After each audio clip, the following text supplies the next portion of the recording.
இன்றைய தலைப்புச் செய்திகள். பாலத்தில் ஏறி தற்கொலைக்கு முயன்ற அதிபர் பைடன், அமெரிக்க மக்கள் அதிர்ச்சி. யாழில் வீடொன்றினுள் நுழைந்து வன்முறையில் ஈடுபட்ட 2 கைது.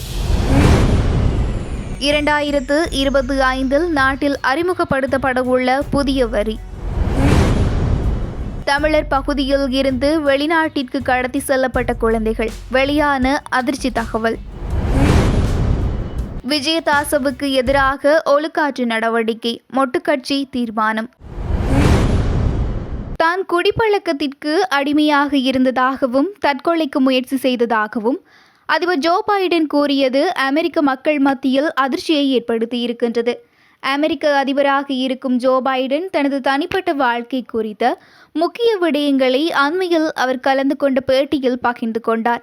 1972 ஆண்டு தனது வாழ்க்கையில் மோசமான ஆண்டு என தெரிவித்த அவர், தனது 30வது வயதில் மனைவி மற்றும் மகளை கார் விபத்தில் இழந்ததாகவும் அதன் பிறகு கடுமையான மன உளைச்சலுக்கு ஆளாகியதாகவும் 2 மகன்களையும் தனி ஆளாக நின்று வளர்த்ததாகவும் குறிப்பிட்டார். ஜோ பைடன் மனைவி மற்றும் மகளின் இறப்பினால் குடிப்பழக்கத்திற்கு அடிமையாகி இருக்கின்றார். அதன்படி அமெரிக்காவின் மிகவும் பிரபலமான டிலாவாரே பாலத்தின் மீது ஏறி அங்கிருந்து குதித்து தற்கொலை செய்து கொள்ளலாம் என நினைத்துள்ளார். மதுபோதையில் பாலத்தின் மீது ஏறிய ஜோ பைடன் அங்கிருந்து குதித்து தற்கொலை செய்து கொள்ள நினைத்திருக்கின்றார். ஆனால் வீட்டில் இருக்கும் அவரது 2 மகன்களின் நினைவு வந்ததால் தனது முடிவை மாற்றிக்கொண்டதாகவும் அவர் கூறியிருக்கின்றார். வாழ்க்கையில் எத்தனை சிரமங்கள் வந்தாலும் தற்கொலை எந்த ஒரு சிரமத்திற்கும் தீர்வாகாது என்றார். இன்னும் 7 மாதங்களில் அமெரிக்கா அதன் மிகப்பெரிய தேர்தலை சந்திக்கவிருக்கின்றது. இதற்காக குடியரசுக் கட்சி மற்றும் ஜனநாயக கட்சி சார்பில் போட்டியிடக்கூடிய 2 வேட்பாளர்களும் பலத்த பிரச்சாரங்களில் ஈடுபட்டு வருகின்றமை குறிப்பிடத்தக்கது. யாழ்ப்பாணம் அச்சுவேலி பகுதியில் உள்ள வீடொன்றுக்குள் நுழைந்து வன்முறையில் ஈடுபட்ட 2 கைது செய்யப்பட்டுள்ளதாக காவல்துறையினர் தெரிவித்தனர்.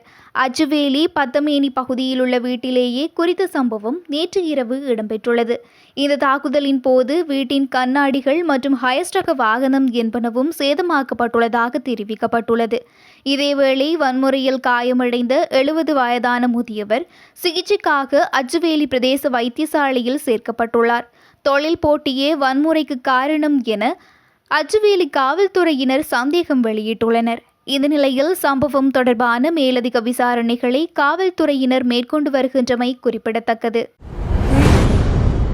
இலங்கையில் நடைமுறையில் இருந்த 20% நேரடி வரிகளையும் 80% மறைமுக வரிகளையும் இன்று நேரடி வரியை 30%, மறைமுக வரியை 70% மாற்றியிருக்கின்றோம் என நிதி ராஜாங்க அமைச்சர் ரஞ்சித் சியம்பலாபிட்டிய தெரிவித்துள்ளார். இதேவேளை நேரடி வரி அதிகரிப்பினால் மூளைசாலிகள் வெளியேறுவதாக குற்றம் சாட்டப்பட்டதாகவும் அவர் மேலும் குறிப்பிட்டார். பத்திரிகை ஒன்றுக்கு வழங்கிய நேர்காணலின் போதே அவர் மேற்கண்டவாறு தெரிவித்திருந்தார். இங்கு தொடர்ந்தும் அவர் தெரிவிக்கையில், நாங்கள் மக்களுக்கு சுமை ஏற்படாத வகையில் வருமானத்தை அதிகரிக்கும் ஏனைய மூலங்கள் தொடர்பாக கவனம் செலுத்துகின்றோம். இதுவரை இலங்கையில் 20% நேரடி வரிகளும் 80% மறைமுக வரிகளும் நடைமுறையில் இருந்தன. இன்று நேரடி வரியை 30%, மறைமுக வரியை 70% மாற்றியிருக்கின்றோம். எதிர்காலத்தில் நேரடி வரி 40%, மறைமுக வரி 60% மாற வேண்டும். நேரடி வரியை அதிகரிக்கும் போது மூளைசாலிகளின் வெளியேற்றம் இடம்பெறுவதாக குற்றம் சுமத்தப்படுகின்றது. அப்படி ஒரு சிக்கலும் உண்டு. அதனால்தான் நாங்கள் 2025 ஆண்டில் சொத்து வரியை அறிமுகப்படுத்துவதற்கு தீர்மானித்திருக்கின்றோம். இலங்கையில் மறைக்கப்பட்ட பல சொத்துக்கள் காணப்படுகின்றன. எனவே சொத்து வரியை நடைமுறைப்படுத்துவதன் ஊடாக அவற்றை செயற்றிறனாக்க முடியும். உலகின் பல நாடுகளில் சொத்து வரி உள்ளது. சொத்து வரி என்பதும் மக்கள் பயப்படுவார்கள். மக்களுக்கு சுமை ஏற்படும் வகையில் நாம் அதனை செய்ய மாட்டோம் என தெரிவித்துள்ளார். இலங்கையில் இருந்து மலேசியா ஊடாக ஐரோப்பாவிற்கு குழந்தைகளை கடத்தி செல்லும் ஒருவர் கட்டுநாயக்கவில் உள்ள குடிவரவு திணைக்களத்தின் புலனாய்வு திணைக்கள அதிகாரிகளால் கைது செய்யப்பட்டுள்ளார். தெஹிவலையை சேர்ந்த 76 வயதான ஒருவரே இவ்வாறு கைது செய்யப்பட்டுள்ளார். 17 இலங்கை சிறுவர்களை ஐரோப்பாவிற்கு அனுப்பியதன் மூலம் அவர் மனித கடத்தல் குற்றச்சாட்டிற்கு உள்ளாகியுள்ள நிலையில் அவரிடம் விரிவான விசாரணைகளை மேற்கொள்ளுமாறு குடிவரவு குடியகழ்வு திணைக்களத்தின் புலனாய்வு பிரிவின் இடர் மதிப்பீட்டு பிரிவிற்கு குடிவரவு குடியகழ்வு கட்டுப்பாட்டாளர் ஜெனரல் ஹர்ஷ இலுக்பிட்டிய உத்தரவிட்டுள்ளார்.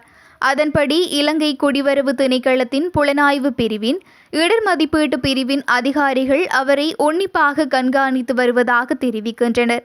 மேலும் அவர் குறித்து மலேசிய குடிவரவு திணைக்கள அதிகாரிகளுக்கு அறிவிக்கவும் நடவடிக்கை எடுத்துள்ளனர். 2022 டிசம்பர் முதல் 2023 ஏப்ரல் வரை 17 இலங்கை குழந்தைகளை மலேசியாவிற்கு அழைத்து சென்றுள்ளமையும் விசாரணையில் தெரியவந்துள்ளது. அவர்களில் 13 சிறுவர்களின் தகவல்கள் குடிவரவு திணைக்கள பிரிவின் அதிகாரிகளால் கண்டுபிடிக்கப்பட்டுள்ளன.